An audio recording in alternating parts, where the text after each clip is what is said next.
नमस्कार दोस्तों, स्वागत है आपका हमारे YouTube चैनल स्टूडेंट चौपाल पर। तो दोस्तों, हमने पिछली 2 क्लासेज ली। एक में इंट्रोडक्शन हमने बताया था सिलेबस का पूरा एसआई के, और दूसरे में हमने बताया कि वर्तमान आईपीसी कैसे अस्तित्व में आई, विधि क्या है, अपराध क्या है। तो हमने इस पे चर्चा किया था, और हमने ये भी बताया था कि ये कब से लागू है और कब पारित किया गया आईपीसी जो है वर्तमान। तो ये जैसे 6 अक्टूबर 1860 को ये पारित हुआ, 1 जनवरी 1862 से यह लागू है, और इसमें क्या है 23 अध्याय हैं और 511 धाराएं हैं। तो हमने इसको कल चर्चा किया था। हम चाहेंगे कि एक बार फिर से हम आपको ये बता दें कि विधि क्या है, अपराध क्या है, एक ऐसे समरी ही। तो मुझे उम्मीद है कि आपको क्लासेस पसंद आ रही हैं। अगर कोई दिक्कत हो, कुछ ना समझ में आए, तो आप कमेंट बॉक्स में कमेंट करके आप हमको सलाह दे सकते हैं, कोई भी सजेशन दे सकते हैं। उसमें जो भी कमियां होंगी उसको सुधारा जाएगा। अगर अच्छा लगे तब भी कमेंट करके ज़रूर बताइए। तो बताएंगे कि विधि जो है, एक बार फिर से हम बता दें कि विधि क्या है कि उसका 2-3 काम है। उसका काम ये है कि समाज में व्यक्तियों की सीमा तय करती है वो, ठीक है।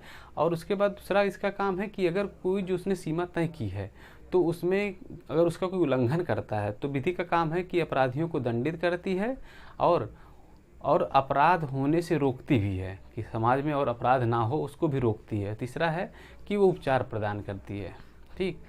और उसके बाद हमने बताया कि अपराध क्या है। तो अपराध जैसे क्या है कि कोई भी ऐसी विधायिका ने कोई भी ऐसी जो विधि बनाई है जिसमें उसने मना किया है कि अगर कोई कार्य अगर आप उल्लंघन करके करेंगे तो वह अपराध होगा। मतलब विधायिका के द्वारा निषिद्ध किया गया कार्य के उल्लंघन में किया गया कार्य अपराध है।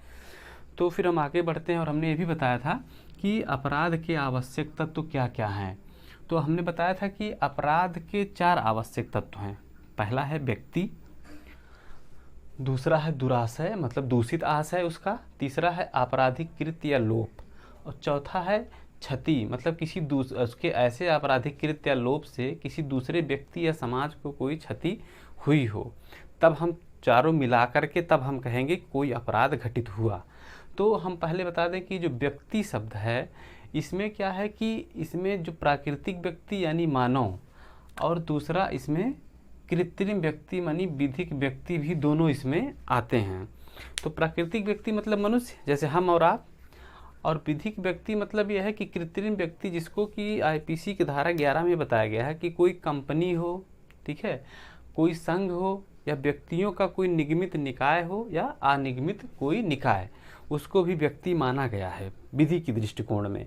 यानी कहने का मतलब कि अगर ऐसी कोई कंपनी है, कोई संघ है, कोई व्यक्तियों का निगमित निकाय है या अनिगमित निकाय है, वह भी व्यक्ति मानी जाती है। लेकिन पहले क्या था दोस्तों कि प्राकृतिक व्यक्ति को ही सज़ा दी जाती थी, और इसको कुछ मामलों में सज़ा नहीं दी जाती थी, क्योंकि ये माना जाता है कि जो विधिक व्यक्ति है इसकी कोई एकदम शरीर इसकी नहीं होती कि जिसके आप जहाँ मान लिए कोई अपराध ऐसा हुआ कि जिसमें कारावास का सजा आपको देना है, तो उसमें इसकी तो कोई शरीर तो होती नहीं किसी कंपनी की, तो इसमें ऐसे सज़ा से बच जाता था। लेकिन विधि का जब धीरे धीरे विकास हुआ तो फिर धीरे धीरे इस निष्कर्ष पे विधि पहुंची कि कंपनी या संघ जो है या कोई निगमित निकाय स्वतः नहीं चलता, उसके पीछे कुछ लोगों का दिमाग ही होता है जो उसमें निदेशक होते हैं, उन्हीं को कंपनी का मस्तिष्क या निकाय का मस्तिष्क माना जाता है। तो कहने का मतलब है दोस्तों, जब अगर कोई कंपनी के माध्यम से कोई अगर अपराध होता है तो ऐसे व्यक्तियों को सज़ा बाद में दिया जाने लगा। लेकिन अभी भी कुछ ऐसे अपराध हैं जिसमें अभी भी कंपनी या निगमित निकाय को सज़ा नहीं दिया जा सकता, क्योंकि वह एक व्यक्ति ही, प्राकृतिक व्यक्ति ही वह अपराध कर सकता है। जैसे अब बलात्कार हो गया, बहुविवाह हो गया, कूटकीर्ति हो गई, इससे कूटकीर्त कोई रचना की गई हो, ठीक है। तो इन सब में क्या है कि अभी भी प्राकृतिक व्यक्ति को, इसको कृत्रिम व्यक्ति को यानी कंपनी और संघ को अभी भी दंड नहीं दिया जाता है। हम आगे बढ़ते हैं। उसके बाद दुराशय, दूसरा इसका जो आवश्यक तत्व है वो दुराशय, यानी कि व्यक्ति का दूषित आशय, कि अगर कोई व्यक्ति तभी अपराध माना जाएगा कि जब उसने कोई कार्य, व्यक्ति हो, उसने कोई कार्य, ऐसा कार्य जो आपराधिक कृत्य हो और उसको दूषित मन से किया हो, दूषित आशय से किया हो। क्योंकि विधि में ये माना जाता है कि कोई व्यक्ति तब तक अपराधी नहीं है जब तक कि उसका मन अपराधी नहीं है। यानी कि उसमें एक मैगजिम है इसमें कि एक्टस नॉन फेसिट्रियम मेंसिट्रिया, कहने का मतलब है कि मेरे द्वारा किया गया कोई भी अपराध अगर मेरे मन से नहीं किया गया है तो मेरा नहीं है। तो इसलिए ये माना जाता है कि अगर व्यक्ति का आशय ही नहीं है और बिना आशय के वो कोई अपराध करता है तो वह अपराध नहीं माना जाएगा। उदाहरण के लिए हम आपको बता दें कि जैसे मान लीजिए कोई व्यक्ति है और अगर उसके क्या हुआ कि कनपट्टी पे बंदूक लगा करके उससे कोई ताला तोड़वाया जा रहा है, कोई अपराध करवाया जा रहा है, तो वो तो वहाँ उसका कोई दूषित आशय नहीं है, वहाँ वो डराया धमकाया गया है। इसलिए उसके द्वारा अगर कोई कार्य किया जाता है तो उसका कार्य वो नहीं माना जाता है। तो इसको दूसरे शब्दों में कि मेरी इच्छा के विरुद्ध किया गया मेरे द्वारा जो कार्य है वो मेरा कार्य नहीं है। तो यहाँ पर इसको ऐसा है कि मना स्थिति अपराध में ये बड़ा पेचीदा शब्द है कि इसको कैसे तय किया जाए कि किसी अपराध को करने के पीछे व्यक्ति का जो दूषित आशय है वो था कि नहीं था। तो ये पहले की ये विधि तो जैसे इंग्लैंड में ही थी भाई, यहाँ तो भारत में तो बाद में धीरे धीरे डेवलप होते हुए आई। तो वहाँ पर इस पे दुराशय पर दो महत्वपूर्ण केस हैं, 2-3 और भारतीय भी केस हैं। पहले हम आपको विदेशी 2 केस हैं उसको कॉमन ला के जो केस हैं उसको हम आपको बता दें। तो एक केस का नाम है आर वर्सेज आर बनाम प्रिंस, और दूसरा है आर बनाम टाल्सन। तो इसमें क्या था, इसका दोनों का फैक्ट जान लीजिए आप। तो इसमें क्या था कि आर वर्सेस प्रिंस में क्या था कि इसमें एक लड़का था तो उसने एक लड़की जिसकी उम्र 16 वर्ष से कम थी और उसने ये समझा कि उसकी आयु जो है 18 वर्ष है और उसने उसको वहाँ उसके पिता के गार्जियनशिप से, उसके आधिपत्य से उसको बिना उसके पिता की अनुमति के ही उसको वहाँ से हटा दिया, यानी कि उससे शादी कर लिया, उसको मतलब वहाँ से भगा ले गया। तो वहाँ पर जब विचारण होना शुरू हुआ इसका कि ये बताया जाए कि भाई उसका वहाँ क्या दूषित आशय था उस कार्य में, तो उसने अपने पक्ष में सफाई दिया कि भाई हमने उस लड़की से पूछा तो उस लड़की ने भी कहा कि मेरी उम्र 18 वर्ष है और वह देखने से भी 18 वर्ष की लगती थी। लेकिन न्यायालय ने ये कहा कि पहली बात तो लड़की की उम्र 16 वर्ष से कम है और जो अधिनियम है वहाँ पर जिसके अंतर्गत उसको अपराध घोषित किया गया था वहाँ ये भी कहा गया है कि अगर उसके पिता की अनुमति के बिना अगर ले जाया जाता है तो वो अपराध माना जाएगा। तो यहाँ पर न्यायालय ने उसको ये माना कि उसका आशय दूषित था और उसको दंडित किया गया। लेकिन दूसरे मामले में क्या था कि आर वर्सेस टाल्सन में इसमें एक जो टाल्सन नाम की श्रीमती टाल्सन जो थी, इनके पति, इनकी जब शादी हुई तो इनकी शादी के बाद इनके पति कहीं चले गए।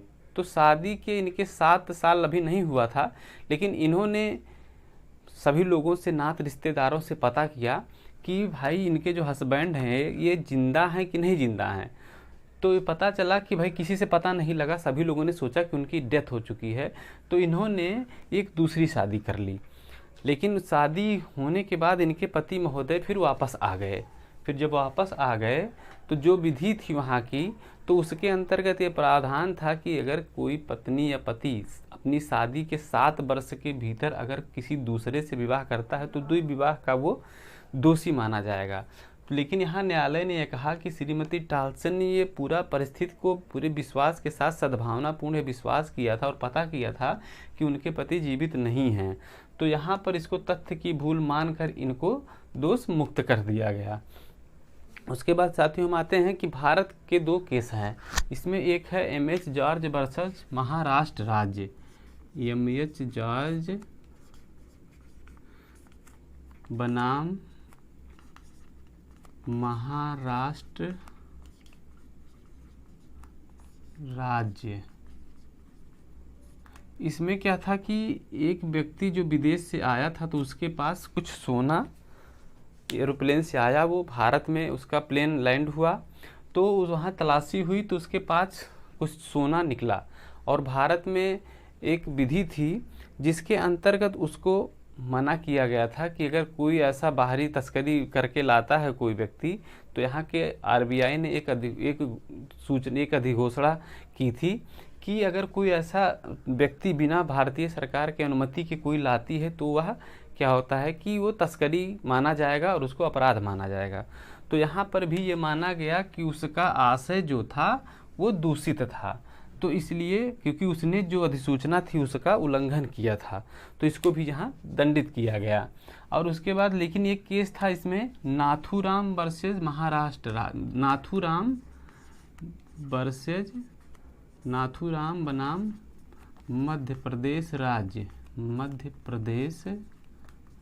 राज्य। इसमें क्या मामला था, इसमें जब प्रश्न आया न्यायालय के सामने कि क्या इसमें इसका आशय दूषित था कि नहीं। इसमें एक व्यक्ति था जो व्यापारी था, उसने वो अनाज खरीदता था, तो उसने क्या किया, लाइसेंस के लिए गवर्नमेंट ऑफिस में उसने अप्लाई किया था कि उसको ज़्यादा अनाज खरीदने की अनुमति दिया जाए।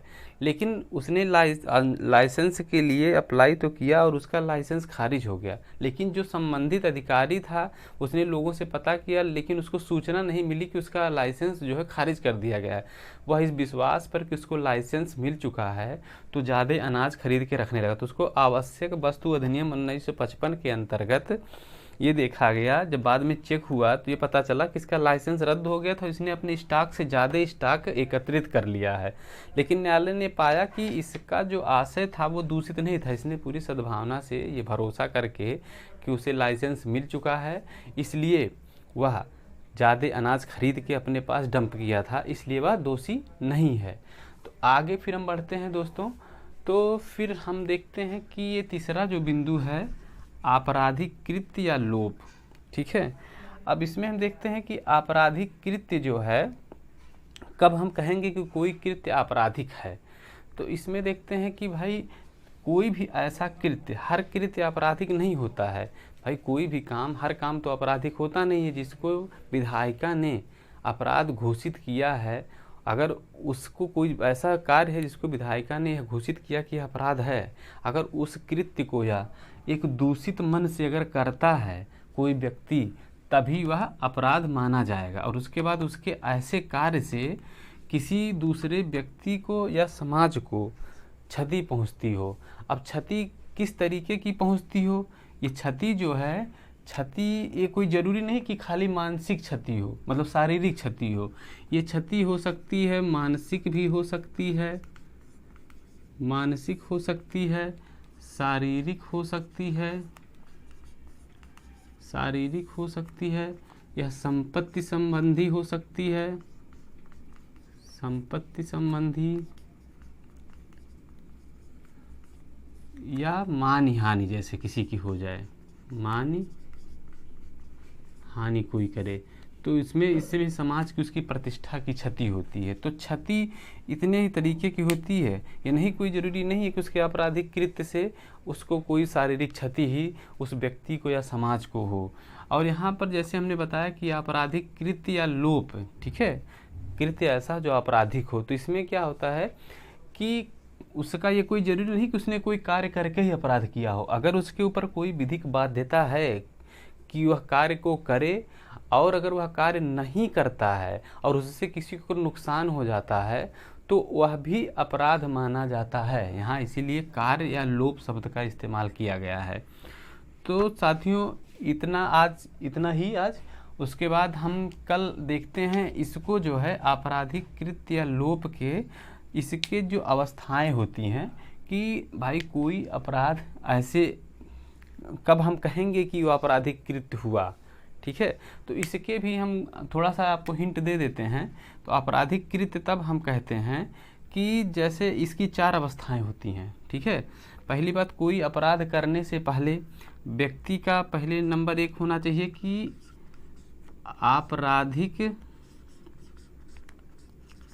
आपराधिक उसका आशय होना चाहिए। ठीक है, दूसरा है कि उसकी अपराध करने की एक तैयारी किया हो उसने, ठीक, तैयारी किया हो। तीसरा प्रयत्न, तैयारी के बाद प्रयत्न। और चौथा है कि कार्य घटित होना, कार्य जो है, कार्य का घटित होना। ठीक है, तो अब यह है कि आपराधिक जो कृत्य है उसकी अवस्थाएं, ये 4 अवस्थाएं उसकी होती हैं कि कोई कार्य करने से पहले, जैसे कोई व्यक्ति अगर अपराध करने जा रहा है तो पहले तो उसका वो अपना मन बनाएगा, कोई आशय उसका होगा कि हम कोई अपराध करने जा रहे हैं। तो लेकिन क्या है कि सिर्फ आपराधिक आशय जो है वह दंडनीय नहीं है, खाली आपराधिक आशय जो है वह दंडनीय नहीं है। एक चीज़ और हम आपको बता दें, इसमें ये छूट गया, इसमें जो दुराशय है इस वाले में, तो दुराशय में ये कोई ज़रूरी नहीं कि इसमें ये माना जाता है कि वर्तमान में जो इस समय चल रहा है कि न्यायालय ये मान के चलती है कि जितने भी अधिनियम हैं इस समय उसमें उसके विरुद्ध अगर कोई कार्य, जितनी विधियां हैं उसके विरुद्ध अगर कोई व्यक्ति कोई कार्य करता है तो ये पहले से मान के न्यायालय चलती है कि उसका दूषित आशय है। अब उसको परिस्थितियों के हिसाब से फिर देखा जाएगा है या नहीं है। प्रथम दृष्टया वो परिकल्पना करती है कि उसका आशय जो है दूषित आशय है।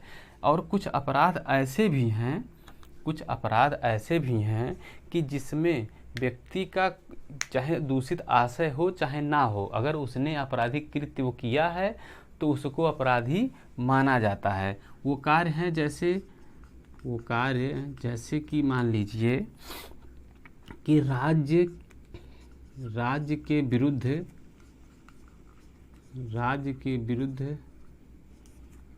विद्रोह, राज्य के विरुद्ध कोई अगर आप अपराध करते हैं, ठीक है, राज्य के विरुद्ध अगर आप कोई अपराध करते हैं तो उसको ये माना जाता है कि वह बिना दुराशय के भी वह अपराध है, राज्य के विरुद्ध कोई अपराध। और दूसरा है कि जैसे आप राजद्रोह करते हैं, सेडिशन, जैसे राष्ट्रद्रोह का अगर अपराध करते हैं तो इसमें भी यह नहीं देखा जाता कि आपका आशय दूषित है या नहीं। उसके बाद तीसरा है कूटकरण, और उसके बाद एक और है, 2-3 और हैं, जैसे कि अपहरण,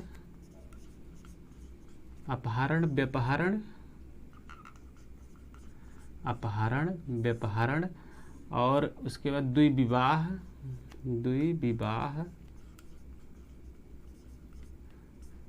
अपमान लेख,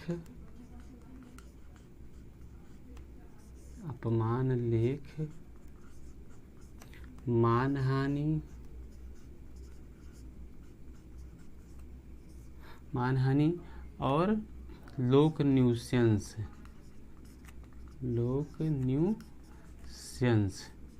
तो इसमें क्या होता है कि आपका अगर आपने ऐसा कार्य किया है तो ये न्यायालय मान लेती है कि इसके लिए आप दोषी हैं, भले ही आपका जो आशय है वो दूषित नहीं है।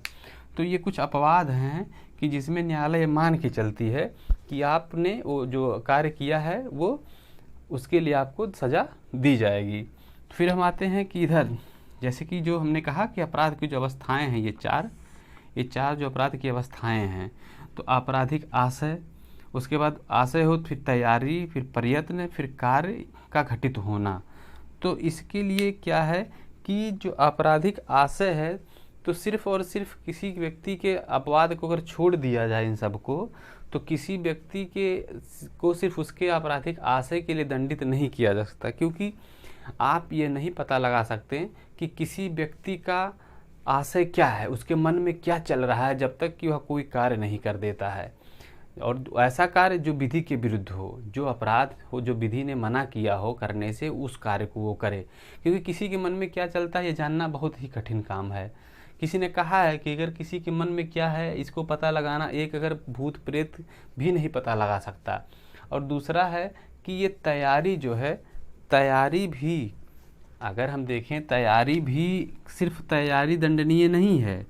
मान लीजिए कुछ अपवादों को छोड़ दिया जाए, जैसे डकैती की तैयारी, ठीक है, अगर डकैती के लिए आप इकट्ठा हुए हैं तो वहाँ आपको भले नहीं आपने अभी अपराध किया है, कार्य घटित नहीं हुआ, फिर भी आपको दंडित किया जाएगा। ऐसे कूटकरण के लिए, सिक्कों के कूटकरण के लिए तैयारी, तो वो भी दंडनीय है। तो ऐसे कुछ हैं, उसकी लिस्ट हम आपको देंगे कि कहाँ कहाँ तैयारी दंडनीय है। क्योंकि मान लीजिए हम आपको उदाहरण के तौर पे बताएं कि जैसे अगर मान लीजिए कि कोई अपराध आप करने जा रहे हैं, आपके मन में भी है, आशय भी आपका है आपराधिक है, आपने मार्केट से चाकू खरीदा किसी की हत्या करने के लिए, मार्केट से चाकू खरीदा, तो यह बात सिर्फ आप जान रहे हैं कि चाकू हमने किसी की हत्या करने के लिए खरीदा है। अभी तक आपने ना तो अपराध किया है, कार्य किया है, ना तो उसका प्रयत्न किया है। तो ये जो है अभी वो आप सिर्फ तैयारी के लिए दंडित नहीं किए जाएंगे। किसी भी व्यक्ति को सिर्फ तैयारी के लिए दंडित नहीं किया जा सकता है कि जब तक कि वह अपराध का प्रयत्न या कार्य ना कर दे। अब उसके बाद तीसरा आता है चरण आपका प्रयत्न। हम कब कहेंगे कि उसने अपराध करने का प्रयत्न किया? अगर देखिए कोई व्यक्ति किसी आपराधिक कृत्य को करता है, करने जाता है वो पूरी तैयारी के साथ, ठीक, तैयारी करके वो गया अपराध करने। मान लीजिए उदाहरण के तौर पे ये जो है बी को मारने के लिए बंदूक खरीदता है। अब उसका आशय भी है कि बी को मारना है और उसने बंदूक भी खरीद ली। अब उसके बाद वो जाता है उसको मारने। जब वो मारने जाता है तो उसके बंदूक चलाने से पहले या उसने जब गोली चलाई तो गोली उसके बी के कान के बगल से निकल गई। तो यहाँ क्या हुआ कि अगर गोली वो लग जाती तो उसका जो उद्देश्य था कि उसको मारना बी को, तो वह कार्य रूप में परिणित हो जाता, तब वह हत्या का दोषी होता। लेकिन वह कार्य पूरा नहीं हुआ, कार्य वो फेल कर गया, अभी कार्य कंप्लीट नहीं हुआ, इसलिए उसको सिर्फ प्रयत्न उसने तो किया लेकिन कार्य पूरा नहीं हुआ। अगर प्रयत्न सफल हो जाए तब तो वह कार्य, जब कार्य अगर प्रयत्न सफल हो जाता है तो कार्य घटित हो जाता है। तो इसलिए जब उसकी गोली नहीं लगी, उसके बगल से निकल गई, तो वहाँ पर हम कहते हैं कि वह हत्या के प्रयत्न का दोषी हुआ। ये जो है वह हत्या के प्रयत्न का दोषी माना जाता है। और चौथा है इसमें कार्य का घटित होना। अगर वो गोली उसको लग जाती है तो वहाँ पर क्या होता है, जब कार्य घटित हो जाता है तो वो अपराध कंप्लीट हो जाता है। तब उसको ये चारों को मिला करके हम कहते हैं, इन चारों को मिला करके हम कहते हैं कि ये आपराधिक कृत्य जो है ये पूरा हो गया। तो दोस्तों आपको जैसा लगा हो कमेंट बॉक्स में कमेंट करके ज़रूर बताइए कि आपको ये कैसा लगा। उसी हिसाब से फिर हम कल अगली क्लास लेंगे। और आप हमारे चैनल को लाइक और सब्सक्राइब करना ना भूलें और अपने दोस्तों के पास भी इसको शेयर करते रहिए, जिससे क्या हो कि ऐसे लोगों के पास जो किसी गांव, कस्बे या छोटे ज़िलों में रहते हैं और किसी कारणवश वो शहर में नहीं आ पाए हैं, तो उनके तक भी हमारी वीडियो पहुंच जाए और उनको भी तैयारी करने में सुविधा हो सके। तो आप बस आज के लिए इतना ही। नमस्कार, धन्यवाद साथियों।